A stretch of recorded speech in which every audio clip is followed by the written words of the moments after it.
ખૂબ ગંભીર મુદ્દો છે। બંધારણની સરેઆમ હત્યા થઈ રહી છે, લોકશાહીના ચીરહરણ થઈ રહ્યા છે। એ ગંભીર મુદ્દાને હું હરકિશન મહેતાની એક નાનકડી નવલકથા તમને 4-5 વાક્યોમાં કહેવા માગું છું। બેનો સીધો સંબંધ છે। હરકિશન મહેતાએ પીળા રૂમાલની ગાંઠ નામની એક નવલકથા અમીર અલીની લખી હતી। 1800 થી 1825નો ગાળો ભારતમાં ઠગ ટોળકીઓનું ખૂબ વ્યાપ વધેલો હતો। એ મોભાદાર લોકો હતા, ધાર્મિક હોવાનો દેખાવ કરતા હતા, યાત્રા સંઘો કાઢતા અને જે ખરેખર ધાર્મિક લોકો યાત્રા સંઘો લઈને નીકળ્યા હોય એમની સાથે મળીને રાત્રે સત્સંગમાં મોડે સુધી જગાડ્યા પછી જ્યારે એમની આંખો ઘેરાય ત્યારે સરદારના ઈશારે પીળા રૂમાલની ગાંઠ દરેક યાત્રિકના ગળા ફરતે ભીંસી દેતા, એમની હત્યા કરતા, લાશો દાટી દેતા અને બધો જ માલ સામાન સીધા સહિત લૂંટી અને રાતના અંધારામાં અદૃશ્ય થઈ જતા હતા।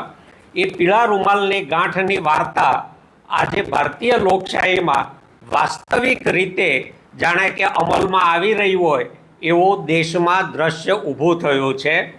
ગુજરાતની ધર્મપ્રેમી જનતાને ધાર્મિક વાતાવરણની વાતો કરીને, સત્સંગોમાં જોડીને ધર્મના રસ્તે ચલાવતા રહ્યા અને ધર્મની આડમાં ભારતના બંધારણની, ભારતીય લોકશાહીની, નાગરિકોને મળેલા મૂળભૂત સમાન મતાધિકારનો ભંગ કરવામાં આવી રહ્યો છે।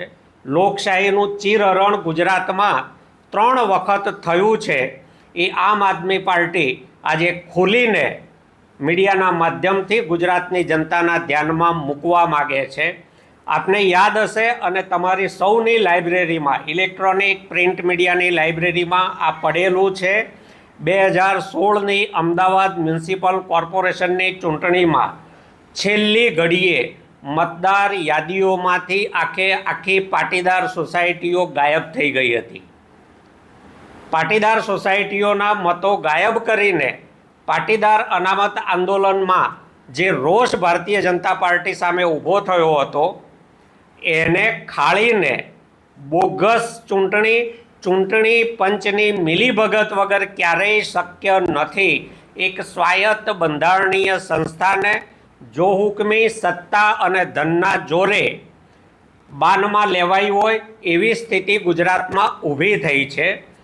2016ની ચૂંટણીમાં આખી સોસાયટીઓ ગાયબ કરી દેવી એ પહેલું ગુજરાત મોડલનું સાક્ષાત વરવું દ્રશ્ય હતું। બીજો પ્રસંગ બન્યો 2017ની વિધાનસભાની ચૂંટણીઓમાં। ગુજરાતમાં એક પણ વર્ગ એવો નહોતો જે સરકાર સામે એ વખતે આંદોલન નહોતો કરતો। પાટીદાર સમાજ આંદોલનરત હતો।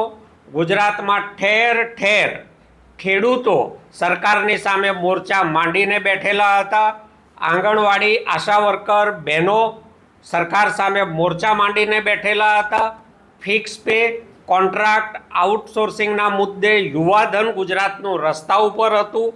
ઓબીસી સમાજ આંદોલનરત હતો, દલિત સમાજ આંદોલનરત હતો। આખું ગુજરાત, તમામ સમાજો ભારતીય જનતા પાર્ટીની તદ્દન વિરુદ્ધ હતા અને છતાં ડચકા ખાતા ભારતીય જનતા પાર્ટીએ 17માં જે સરકાર બનાવી એ અમારો સાફ આક્ષેપ છે કે ચોરીના મતોથી, બોગસ મતોથી બનાવેલી બોગસ સરકાર હતી। 2022માં પણ આ જ ઘટનાનું પુનરાવર્તન થયાનું દેખાય છે। આના પુરાવા મેળવવા અને ગુજરાતના લોકોની સામે મૂકવા માટે ત્યારે જ શક્ય બને જ્યારે ચૂંટણી પંચ અમે માગ્યા મુજબની મતદાર યાદીઓ અમને ડિજિટલ ફોર્મેટમાં આપે। આજે ગુજરાતના ચૂંટણી પંચને એક પત્ર લખીને અમે માગણી કરીએ છીએ। પત્ર ઈમેલથી મોકલી દીધો છે, ફિઝિકલ ડિલિવરી એમને કરી દઈશું। અમે 3 વસ્તુ ગુજરાતના ચૂંટણી પંચ પાસે માગીએ છીએ।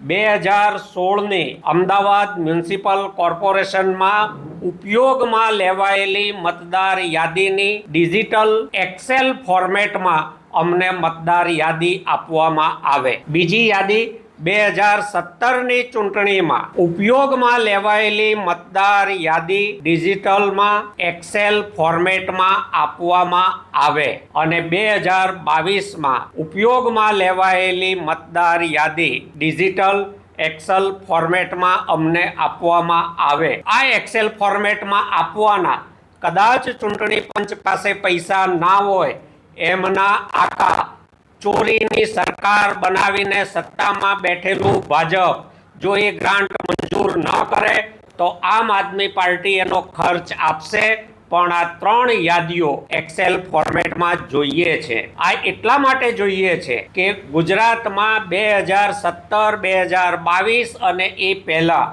ખૂબ મોટા પ્રમાણમાં બોગસ મતદારો નોંધાયાની ગામે ગામથી ફરિયાદો મળતી હતી, પરંતુ ફિઝિકલ PDF ફાઇલોને કમ્પેર કરવી, આખા થોકડા ચકાસવા અને એમાંથી ડુપ્લિકેશન શોધવું એ ઘાસની ગંજીમાંથી સોય શોધવા બરાબરનું કામ છે. જો ટેકનોલોજીના આ સમયમાં ડિજિટલ એક્સેલ ફોર્મેટમાં આ ફાઇલો અમને આપવામાં આવે તો અમે ચૂંટણી પંચને બાંયધરી આપીએ છીએ કે એમાં વિધાનસભા દીઠ અંદાજે 8,000 થી 12,000 જેટલા નોંધાયેલા બોગસ વોટ અમે શોધીને આપીશું.